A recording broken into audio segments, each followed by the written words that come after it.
Welcome to the Catholic Journey with Deacon Pat Kearns, where faith is not just something we talk about, it's something we walk. And today we walk together. I want to take you onto a road that stretches across northern Spain. A road worn down by centuries of footsteps, by saints, by sinners, by those searching and those running. The Camino de Santiago. But this is not just a story about a pilgrimage. This is a story about two men who thought they were walking a road only to discover the road was walking them. It didn't begin with clarity, it began with restlessness. Michael had everything he was supposed to want: a stable life, success, structure. But there was a quiet question that had begun to surface, not loudly, but persistently. Why does this feel empty? He couldn't explain it, and he didn't talk about it, because on the outside, everything looked right. Thomas, on the other hand, felt everything too deeply. Where Michael was controlled, Thomas was carrying grief, regret, a loss he had never fully faced. And sometimes the hardest thing isn't pain, it's carrying it alone. The idea of the Camino came up almost casually, a suggestion, a what if. But something about it stuck, not because they understood it, but because they needed something to change. And sometimes God doesn't give you a full plan. He gives you a step. The first days were physical, blisters forming, backpacks heavier than expected, sleep that didn't fully restore, and silence. Not awkward silence, but revealing silence. Because when the noise is gone, you begin to hear what's inside you. Michael walked fast, focused, eyes forward, always trying to stay ahead. Thomas lingered, looking around, fell behind. And at first it irritated Michael. "Come on," he said one morning. "We're never going to make it at this pace." Thomas didn't respond, just nodded. But inside he felt it, the pressure, the expectation. And yet something about the Camino didn't seem to care about pace, only honesty. It happened on a hot afternoon, the kind where the sun feels relentless. They had been walking for hours, fatigue setting in, patience thinning, and then Michael took a wrong turn. At first it didn't seem like a big deal. He corrected, adjusted, checked again. But something wasn't right. The markers were gone, the path unfamiliar. Frustration turned to agitation. "I know how to read a map," he muttered.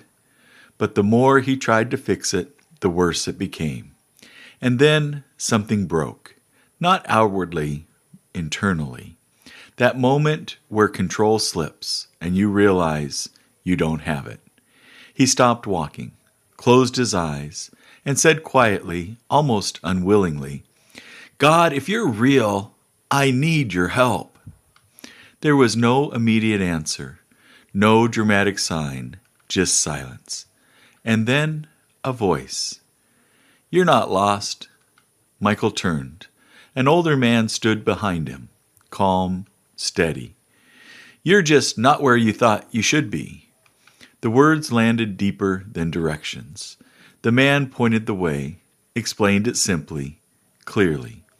Michael nodded, turned to thank him. Gone. No trail, no movement, just absence. And something inside Michael shifted.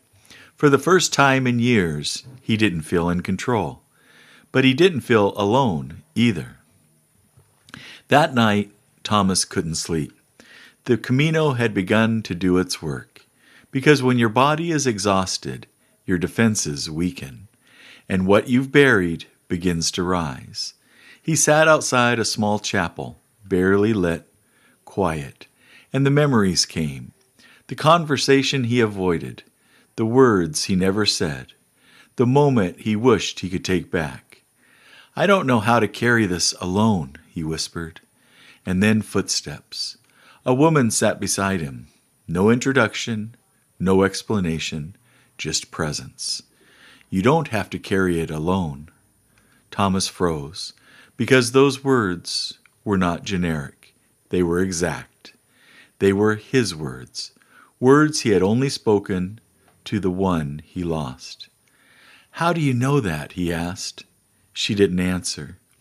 Instead, she looked toward the chapel, toward the cross.